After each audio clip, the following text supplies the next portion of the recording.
Hello friends, welcome back to T point tech. Student C plus plus की series में आज हम start करेंगे स्टैटिक कीवर्ड के बारे में। स्टैटिक कीवर्ड का यूज किस लिए किया जाता है student?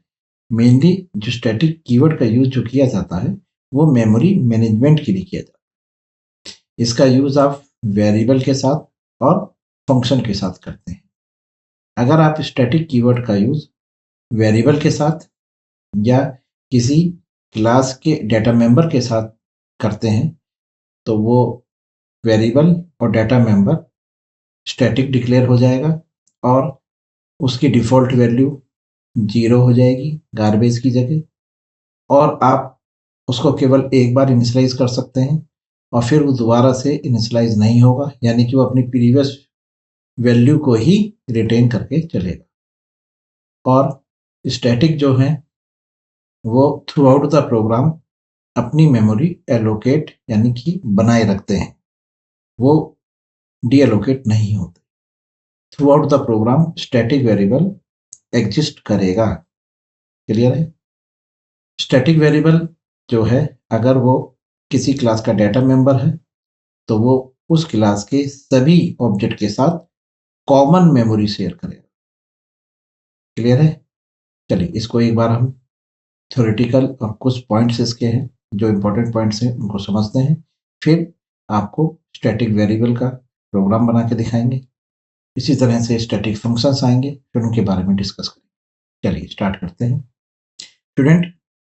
The static keyword is a modifier. पहली बात कि एक मॉडिफायर है दैट मेक्स एन एट्रीब्यूट यानी वेरिएबल और method belong to the class itself instead of the instance of the class. कहने का मतलब है कि अगर आप किसी क्लास के एट्रीब्यूट को या किसी फंक्शन को स्टैटिक डिक्लेयर कर देते हैं तो वो मेंबर क्लास से बिलोंग करेगा, मतलब वो क्लास का मेंबर हो गया। अब उसका ऑब्जेक्ट से कोई मतलब, जैसे कि आप एक क्लास बनाते हैं और उस क्लास को एक्सेस करने के लिए, मैनिपुलेट करने के लिए आप ऑब्जेक्ट क्रिएट करते हैं। अगर आप चाहते हैं कि उस क्लास के कुछ मेंबर्स केवल क्लास ही यूज करें, उनका ऑब्जेक्ट से कोई मतलब ना हो, तो आप उन मेंबर्स को स्टैटिक डिक्लेयर करें। अब वो मेंबर्स क्लास के मेंबर होंगे, अब उनका ऑब्जेक्ट से कोई मतलब नहीं होगा। क्लियर है? समझ में आ गया? The attribute or method is shared between all instances of the class. Instances यानी ऑब्जेक्ट, यानी ये जो मेंबर्स स्टैटिक डिक्लेयर किए जाएंगे वो मेंबर्स सभी इंस्टेंसेस यानी सभी ऑब्जेक्ट्स के लिए कॉमन हो जाएंगे। क्लियर है? क्योंकि वो क्लास के मेंबर हो गए, वो पर्टिकुलरली किसी इंडिविजुअली किसी ऑब्जेक्ट से बिलोंग नहीं करते, वो क्लास से बिलोंग करते हैं, इसलिए उस क्लास के जितने भी ऑब्जेक्ट्स होंगे सभी के लिए वो मेंबर्स स्टैटिक कॉमन होंगे। क्लियर है? चलिए ये पॉइंट याद रखिएगा। स्टैटिक डेटा मेंबर अब बात करेंगे हम। सबसे पहले आपने स्टैटिक कीवर्ड का मतलब समझ गया कि एक मेमोरी मैनेजमेंट है एक तरह का, जो वेरिएबल और फंक्शन के साथ यूज किया जाता है, और वो स्टैटिक मेंबर्स को, चाहे वो वेरिएबल हो चाहे फंक्शन हो, उनको कॉमन बना देता है। सभी मेंबर्स के लिए जितने भी ऑब्जेक्ट्स हैं उस क्लास के सबके लिए कॉमन हो जाएंगे। तो ये तो स्टैटिक कीवर्ड का यूज हो गया। अब स्टैटिक कीवर्ड कहाँ यूज करना है? वेरिएबल के साथ और फंक्शन के साथ। सबसे पहले वेरिएबल की बात करते हैं। When a static keyword is used with variable and data members then they can not be modify again. अगर आप स्टैटिक कीवर्ड का यूज वेरिएबल के साथ या किसी क्लास के डेटा मेंबर के साथ करते हैं तो आप उन मेंबर्स को, वेरिएबल्स को दोबारा से मॉडिफाई नहीं कर सकते। It is allocated for the life time of the program. ठीक है, वो लाइफ टाइम आपके बने रहेंगे। Static variable can be called directly by the class. बताया था स्टैटिक मेंबर्स ऑब्जेक्ट के नहीं होते, वो क्लास के होते हैं, इसलिए डायरेक्टली आप उसको क्लास के नेम से कॉल करें। अब कुछ की पॉइंट्स हैं जो आपको याद रखने हैं स्टैटिक वेरिएबल्स के बारे में। पहला, static variable are initialized only once. केवल एक बार इनिशियलाइज्ड होते हैं, फिर दोबारा से इनिशियलाइज नहीं होते। The default value of the static variable is 0। इसमें गार्बेज वैल्यू नहीं होती। अगर आप इसको डिक्लेयर कर रहे हैं, जैसे आपने लिखा इंट ए, अब अगर आप इस ए को प्रिंट करा के देखें तो गार्बेज वैल्यू प्रिंट हो। लेकिन अगर आपने इसके आगे स्टैटिक लिख दिया, तब इसकी डिफॉल्ट वैल्यू 0 होगी। क्लियर है? It allows a variable inside a function to keep its value across the multiple calls. यानी कि अगर आप इस वेरिएबल को किसी फंक्शन के अंदर डिक्लेयर कर देते हैं और फिर इनिशियलाइज कर देते हैं, एक बार तो इनिशियलाइज करना पड़ेगा, फिर इस वेरिएबल को उस फंक्शन की मल्टीपल कॉल्स में अगर यूज करते हैं तो ये वेरिएबल बार बार इनिशियलाइज नहीं होगा। जो आपने एक बार कर दिया वही वैल्यू उसकी बनी रहेगी, ये अपनी वैल्यू को दोबारा से इनिशियलाइज नहीं करेगा। क्लियर है? अभी इस पॉइंट को प्रैक्टिकली करके आपको दिखाता हूँ। Static variables can be defined inside और outside the function, they are local to the block. यानी कि अगर आप किसी स्टैटिक वेरिएबल को डिक्लेयर करते हैं क्लास के अंदर, ठीक है, तो उसे क्लास के बाहर भी आपको डिक्लेयर करना पड़ेगा, inside the class and outside the, और ये लोकल भी हो सकता है। ठीक है, मतलब यहाँ पे लिखा है ना, they are local to the block, मतलब जहां पे आपने डिक्लेयर करा है ये उसी ब्लॉक के लोकल वेरिएबल के। ठीक है, ग्लोबल वेरिएबल भी हो सकते हैं और लोकल भी हो सकते हैं static. The static variables are alive till the execution of the, जब तक प्रोग्राम चलता रहेगा ये अलाइव रहेगा। ठीक, चलिए ये हैं कुछ की पॉइंट्स स्टैटिक वेरिएबल्स और स्टैटिक डाटा मेंबर्स के बारे। अब दोनों का आपको एक एक एग्जांपल करके दिखाते हैं। सबसे पहले हम स्टैटिक वेरिएबल को लेकर चलते हैं जो ग्लोबल होगा। ठीक, फिर आपको स्टैटिक वेरिएबल क्लास के अंदर डिक्लेयर कराएंगे, तो जब ये आएगा they are local to the block, ये वाला पॉइंट जब इस पर इंप्लीमेंट करें। चलिए सबसे पहले आपको स्टैटिक वेरिएबल का एग्जांपल देते हैं फंक्शन के साथ। आपने एक फंक्शन डिक्लेयर करा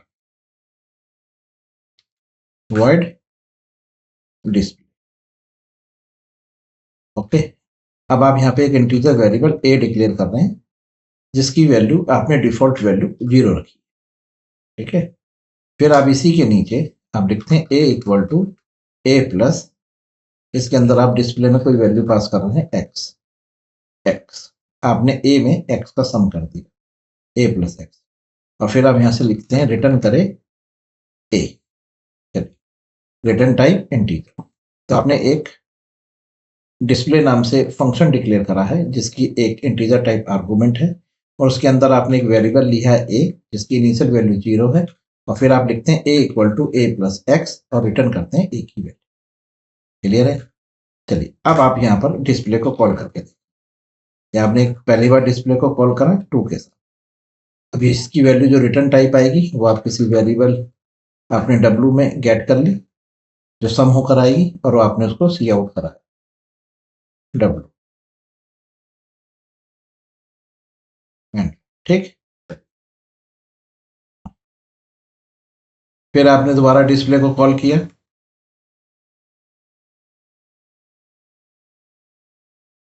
अब की बार आपने 5 के साथ कॉल किया, फिर आपने डिस्प्ले को कॉल किया, अब की बार आपने इसको 7 के साथ कॉल किया। ठीक है, तो आप यहाँ पे डिस्प्ले को 3 टाइम्स कॉल कर रहे हैं। पहली बार जब आप डिस्प्ले कॉल कर रहे हैं तो आपने उसमें 2 पास किया, अगली बार डिस्प्ले में 5 पास किया, अगली बार डिस्प्ले में 7 पास। अब आप इसकी वर्किंग समझिए। पहली बार जब डिस्प्ले कॉल होगा तो यहाँ से 2 एज ए आर्गूमेंट आप पास करेंगे जो यहाँ पर x में स्टोर होगी। a की वैल्यू 0 है बॉडी के अंदर डिस्प्ले की, फिर हमने लिखा 0 प्लस एक्स, मतलब कि a की वैल्यू 0, a प्लस एक्स यानी 0 प्लस एक्स, तो x की वैल्यू 2 है, तो 0 प्लस 2 2, a की वैल्यू 2 हो गई। अब आपने रिटर्न करा a, तो यहाँ से डिस्प्ले ने आपको रिटर्न में w में दिया 2, तो क्या 0 प्लस 2 2 रिटर्न होके आ गया, तो आंसर आएगा यहाँ पर 2। ठीक, फिर डिस्प्ले कॉल करा 5, जब आपने यहाँ पे 5 कॉल किया तो x की वैल्यू यहाँ पे 5 हो गई, और जैसे ही अपनी बॉडी में नीचे उतरा तो यहाँ पर ये वैल्यू a की दोबारा से 0 हो गई। जितनी बार भी फंक्शन कॉल होता है उसके अंदर जितने भी वेरिएबल्स आपने यूज करे हैं वो सारे के सारे अपनी इनिशियल वैल्यू से दोबारा से इनिशियलाइज होते हैं। यानी कि इनकी जो वैल्यू आपने यहाँ पे डिसाइड कर रखी है, जैसे a की वैल्यू मैंने 0 रखी है, तो दोबारा से a की वैल्यू 0 इनिशियलाइज होगी, मतलब वो जितनी बार भी फंक्शन कॉल होगा उतनी बार वो मान के चलिए उसकी कॉल एक नई कॉल, यानी उसके लिए एक नई स्टैक बनेगी। क्लियर? तो अब की बार भी आंसर आएगा 0 + 5 5। फिर आपने 7 पास करा तो 7 में a + 7 7, 0 + 7 7, तो आंसर आएगा 2 5 7। इनका सम नहीं होगा, रन करके देखिए, ये देखिए 2 5 7, 2 5 7। क्लियर है? क्योंकि जितनी बार भी डिस्प्ले कॉल हुआ, ये फंक्शन समझ लिए नई कॉल है, के लिए नई स्टैक बनेगी, तो a की वैल्यू शिफ्ट होगी 0। तो 0 + x, तो 0 + 2 2, 0 + 5 5, 0 + 7 7। क्लियर है? अब आपने यहाँ पर स्टैटिक लिख दिया। अब समझिए स्टैटिक का रोल। जैसे ही आपने स्टैटिक लिखा तो स्टूडेंट इसकी जो मेमोरी है वो स्पेशल टाइप हो गई। मतलब यहाँ पर x एक बार तो इनिशियलाइज होगा, a = 0, स्टैटिक वेरिएबल एक बार इनिशियलाइज होता है, तो इसकी वैल्यू 0 हो गई। अगली बार जब आप इस फंक्शन को कॉल करोगे तो स्टैटिक वेरिएबल दोबारा से इनिशियलाइज नहीं होगा, वो अपनी पुरानी वाली वैल्यू रिटेन रखेगा। अब देखिए, सबसे पहली बार आपने यहाँ से 2 पास किया तो यहाँ पर x की वैल्यू 2 आई, a की वैल्यू 0 हो गई फर्स्ट टाइम। फिर 0 + x यानी कि 0 + 2 2, तो रिटर्न होकर 2 आया। तो पहली बार कॉल में यहाँ से 2 प्रिंट होगा। अगली बार जब आपने यहाँ से 5 पास किया है ना, तो x की वैल्यू यहाँ पर 5 आई। इस वाली कॉल को रीड ही नहीं करेगा, मतलब इस वाली लाइन को रीड ही नहीं करा, स्किप कर, क्योंकि स्टैटिक वेरिएबल केवल एक बार इनिशियलाइज होता है और वो पूरे प्रोग्राम में बना रहता है। तो अब की बार यहाँ पर a की वैल्यू क्या आई है 5, और x की वैल्यू 5 और a की वैल्यू जो पिछली बार थी 2, तो 2 + 5 7। तो अब की बार यहाँ से a की वैल्यू 7 रिटर्न होकर जाएगी। क्लियर है? अगली बार फिर डिस्प्ले कॉल हुआ, आपने 7 पास करा, अब x की वैल्यू यहाँ पर 7 आएगी और a की वैल्यू जो पिछली आपने भेजी है 7, 7 + 7 14, तो आंसर आएगा 2 7 14। ये देखिए 2 7 14, यानी कि स्टैटिक वेरिएबल अपनी वैल्यू को रिटेन करे हुए है। क्लियर है? समझ में आ गया? कोई डाउट? चलिए, तो ये तो था स्टूडेंट स्टैटिक वेरिएबल। अब अगर ये स्टैटिक वेरिएबल ना हो के किसी क्लास का स्टैटिक मेंबर है तो इसका बिहेवियर कैसे होगा? देखिए, एक क्लास डिक्लेयर करी, क्लास का नाम आप कुछ भी रख लीजिए, जैसे कि आपने क्लास का नाम रख लिया है ABC, और इसके अंदर आपने एक स्टैटिक वेरिएबल डिक्लेयर करा इंटीजर a, ठीक है, और एक इंटीजर वेरिएबल डिक्लेयर करा आपने b। ये इसको a रख लीजिए, इसे b रख लीजिए,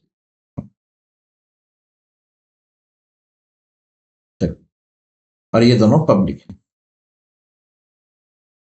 अब स्टूडेंट क्या होने वाला है, जो स्टैटिक नॉन स्टैटिक वेरिएबल है ये नॉन स्टैटिक कहलाएगा, ये स्टैटिक कहलाएगा।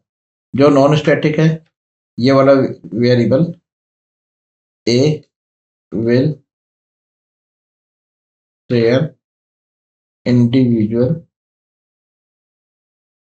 memory with each object, यानी जो a है वो अपनी हर ऑब्जेक्ट के साथ अलग अलग कॉपी बनाएगा। will share individual memory, memory का मतलब है copy, with each object, her object के साथ इंडिविजुअली अलग अलग हो। लेकिन जो स्टैटिक है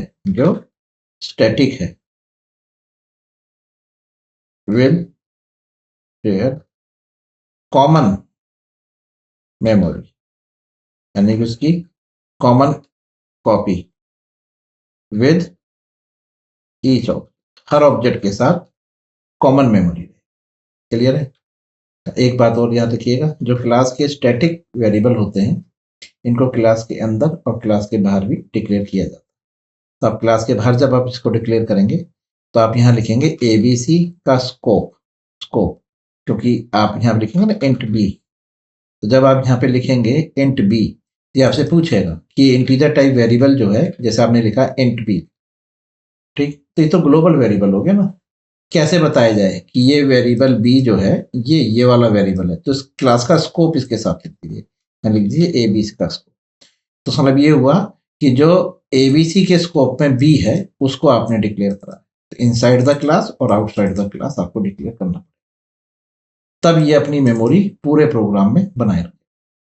ठीक, चलिए तो अभी स्टैटिक वाला जो है student, for the time being मैं इसको यहां से कमेंट कर देता हूं। ये देखिए, ठीक, ये क्योंकि दोनों आउटपुट एक साथ देंगे तो कंफ्यूजन हो जाएगी, तो मैंने स्टैटिक फंक्शन, स्टैटिक वेरिएबल जो आप फंक्शन के अंदर डिक्लेयर करा था उसको कमेंट कर दिया, अब क्लास के अंदर है।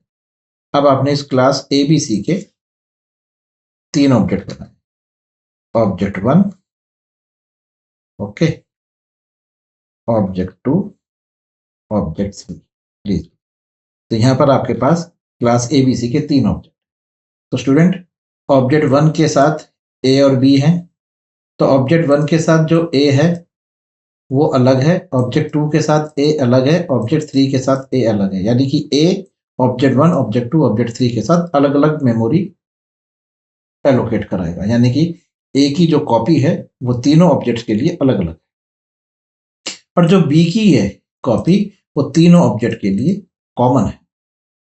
समझ में आया? अब देखिए यहां पर सबसे पहले ऑब्जेक्ट 1 ने A को वैल्यू असाइन करी, A की वैल्यू असाइन करी 5, और ऑब्जेक्ट 1 ने B की वैल्यू असाइन करी 5, मान के चलिए 5 5। तो स्टूडेंट ध्यान रखिएगा, जो ऑब्जेक्ट 1 की वैल्यू A के साथ है 5, वो केवल ऑब्जेक्ट 1 के साथ ही रहेगी। ऑब्जेक्ट 2 की वैल्यू A और ऑब्जेक्ट 3 की वैल्यू A गार्बेज होगी। लेकिन जो ऑब्जेक्ट 1 ने B के साथ वैल्यू शेयर करी है 5, वो ऑब्जेक्ट 2 और ऑब्जेक्ट 3 के पास भी जाएगी। मतलब ऑब्जेक्ट 2 का B और ऑब्जेक्ट 3 का B 5 से इनिशियलाइज हो चुका है, क्योंकि वो कॉमन है। यानी कि यहाँ पर ऑब्जेक्ट 1 ने जो B की वैल्यू रखी है ना 5, वो ऑब्जेक्ट 2 और ऑब्जेक्ट 3 के साथ भी शेयर होगी। लेकिन जो ऑब्जेक्ट 1 ने A के साथ वैल्यू रखी है वो केवल ऑब्जेक्ट 1 तक ही रहेगी। ठीक, चलिए तो ये एक वैल्यू 5 रखी 5। अब आप इनको प्रिंट करा के देखिए, तो देखिए सी आउट, ये आप ऑब्जेक्ट 1 की वैल्यू प्रिंट कराने जा रहे हैं। ठीक है, ऑब्जेक्ट 1 का A डॉट A, फिर ऑब्जेक्ट 1 का B। ठीक है, क्लियर है? और ये लीजिए एंड। अब आप इसी को 3 बार कॉपी कर लीजिए। लीजिए, अब आप ऑब्जेक्ट 2, ऑब्जेक्ट 3, ये ऑब्जेक्ट 2 का A, ये ऑब्जेक्ट 3 का A, ये ऑब्जेक्ट 2 का B और ऑब्जेक्ट 3 का B। तो देखिएगा, जो वैल्यू आपने ऑब्जेक्ट 1 के A में रखी है वो आपको यहाँ पर 5 नजर आएगा, यहाँ पे गार्बेज आएगी, यहाँ भी गार्बेज आएगी। और जो B है वो ऑब्जेक्ट 1 के साथ B, ऑब्जेक्ट 2 के साथ B और ऑब्जेक्ट 3 के साथ B 5 होगा, यानी कि 5 B सबके साथ शेयर होगा, और जो A है वो केवल ऑब्जेक्ट 1 के साथ शेयर होगा। ये देखिए, आप रन करके देखिए, ये देखिए ऑब्जेक्ट 1 का A 5 है, ऑब्जेक्ट 1 का B भी 5 है, ऑब्जेक्ट 2 का A गार्बेज है, B 5 है, ऑब्जेक्ट 3 का A गार्बेज है, B 5। क्लियर हो गई? चलिए अब एक काम और करते हैं और आपको थोड़ा सा और समझाते हैं। सी आउट स्लैश n, ये देखिए, अब आपने ऑब्जेक्ट 2 से, ऑब्जेक्ट 2 ने अपनी A की वैल्यू 7 असाइन करी, ऑब्जेक्ट 2 ने, ठीक है,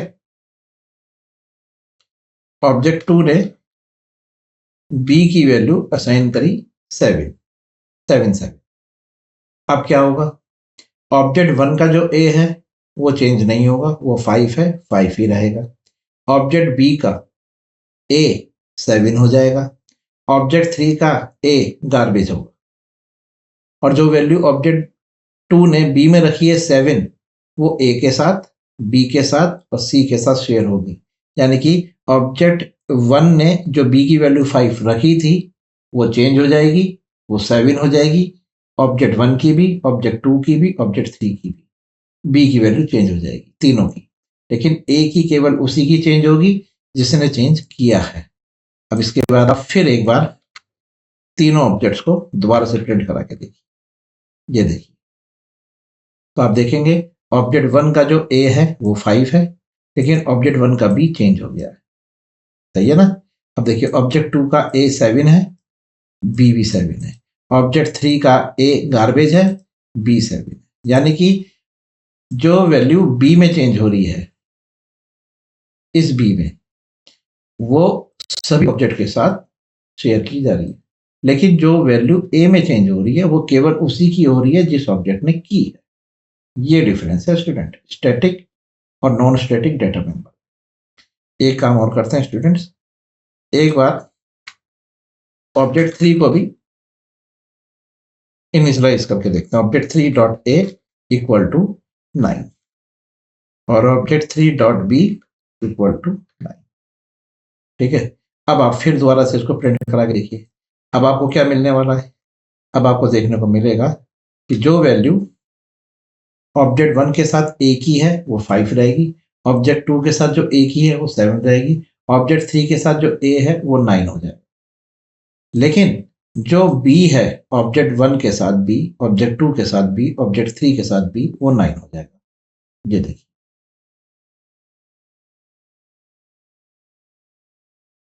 ये देखिए बी की वैल्यू सबके साथ 9 है और ए की वैल्यू जो ऑब्जेक्ट चेंज कर रहा है उसी की हो रही है। समझ में आ गया स्टूडेंट?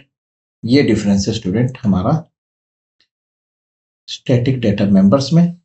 समझ में आ गया? और स्टैटिक वेरिएबल, ये स्टैटिक वेरिएबल है स्टूडेंट, ये फंक्शन के अंदर है ना। अगर फंक्शन के अंदर अगर कोई वेरिएबल स्टैटिक है तो आप उसे स्टैटिक वेरिएबल बोलेंगे, और अगर क्लास के अंदर कोई वेरिएबल स्टैटिक है तो उसे स्टैटिक डेटा मेंबर। क्लियर? कोई डाउट? चलिए, इस वीडियो में हम इतना ही रखते हैं। इस वीडियो में हमने केवल स्टैटिक वेरिएबल और स्टैटिक डेटा मेंबर के बारे में डिस्कस किया है। अगर ये वीडियो आपको समझ में आई, अच्छी लगी कि स्टैटिक वेरिएबल्स में और स्टैटिक डेटा मेंबर्स में क्या डिफरेंस है और किस तरह से उसको यूज़ करना है, तो इस वीडियो को अपने फ्रेंड्स के साथ भी शेयर करिए, लाइक करिए, कमेंट करिए, और अगर आप हमारे चैनल पर नए हैं तो हमारे चैनल को सब्सक्राइब करें। नेक्स्ट वीडियो में हम कवर करेंगे स्टैटिक फंक्शंस। तब तक के लिए good bye, thank you very much.